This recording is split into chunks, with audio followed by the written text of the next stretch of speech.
abortion and birth control have been the main issue for Democrats. They're trying to, take away from the fact that we have skyrocket inflation, people can't afford groceries, we have a DOJ that's weaponizing itself against the half of the country. These are serious issues, and Democrats are trying to, take away from that by focusing on abortion and putting all the attention there.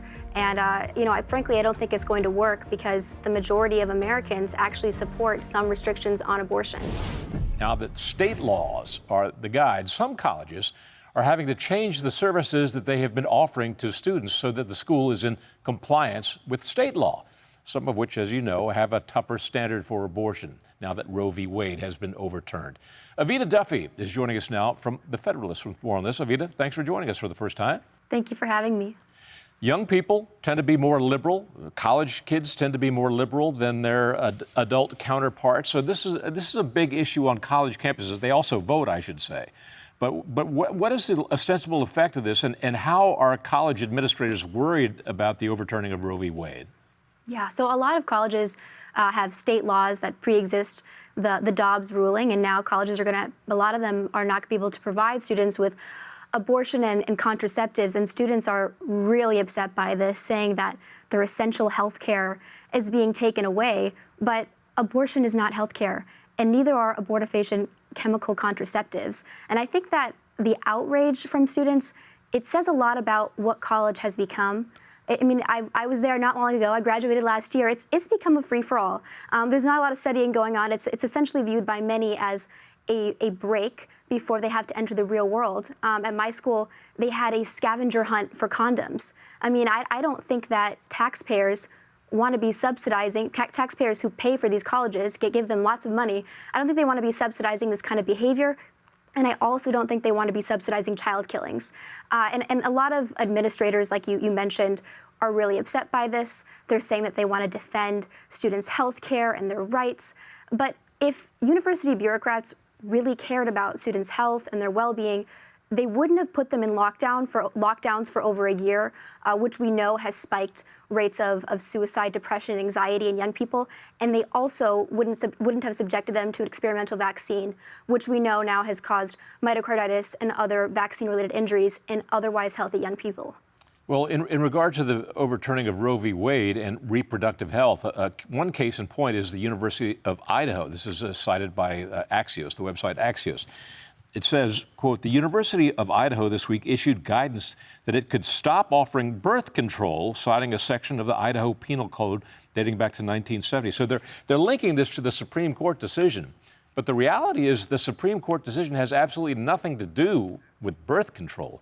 Are they ginning this up as a red herring, as something to frighten people, frighten students, frighten university employees? Absolutely. I mean, this abortion and birth control have been the main issue for Democrats. They're trying to, take away from the fact that we have skyrocket inflation, people can't afford groceries, we have a DOJ that's weaponizing itself against the half of the country. These are serious issues, and Democrats are trying to, take away from that by focusing on abortion and putting all the attention there. And, frankly, I don't think it's going to work because the majority of Americans actually support some restrictions on abortion.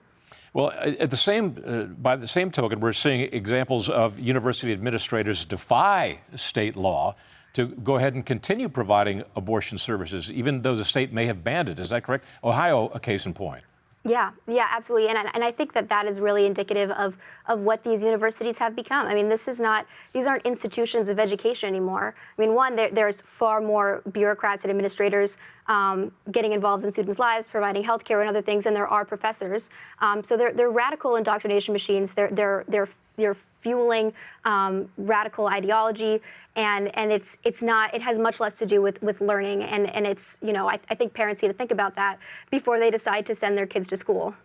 On the subject of misinformation, I want to turn to the Georgia gubernatorial race where Stacey Abrams has said in late September, she said, so this is not new news, but I wanted to clarify whether or not she's still sticking by this position when she said in late September, it is a manufactured sound, a child's heartbeat at the age of 6 weeks.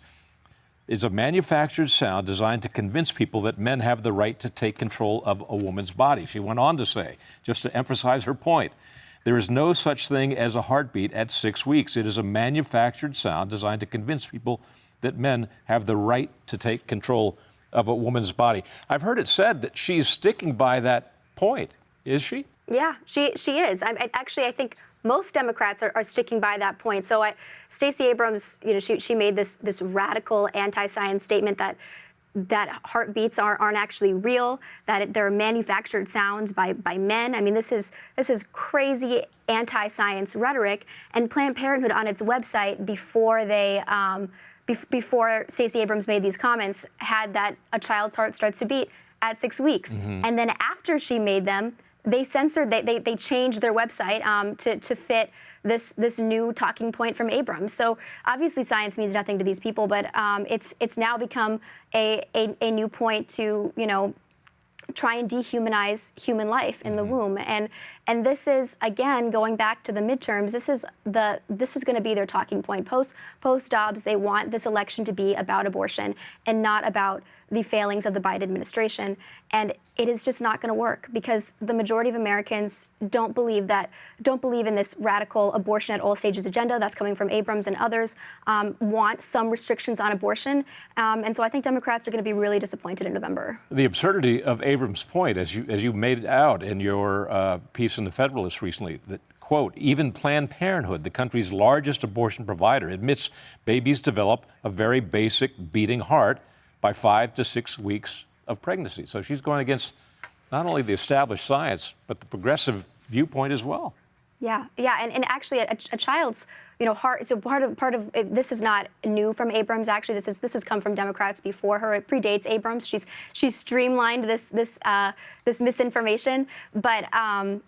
Yeah, it's actually they like to say that children's heart don't actually have a heartbeat at 6 weeks because it's very faint and because their heart is very underdeveloped. But a person's heart doesn't stop developing until they're a fully grown adult. So by Abrams' logic, if you're under the age of 16, you don't really have a heartbeat, and obviously that is just ridiculous. Well, it just goes to prove that in the late stages of a campaign, when you're behind in the polls, you cannot admit to being wrong. You cannot admit to telling a lie, and that's exactly what she's doing. Evita Duffy, really appreciate your perspective. Thank you very much. Thank you for having me. Hi, I'm Doug McKelway, and thank you for watching Centerpoint. We hope you enjoyed this video. Make sure you hit the subscribe button and tap the bell icon so you're notified every time a new video is posted. Leave a comment below and keep the conversation going by sharing this video with a friend who needs to see it. Thanks for watching. We'll see you back here tomorrow.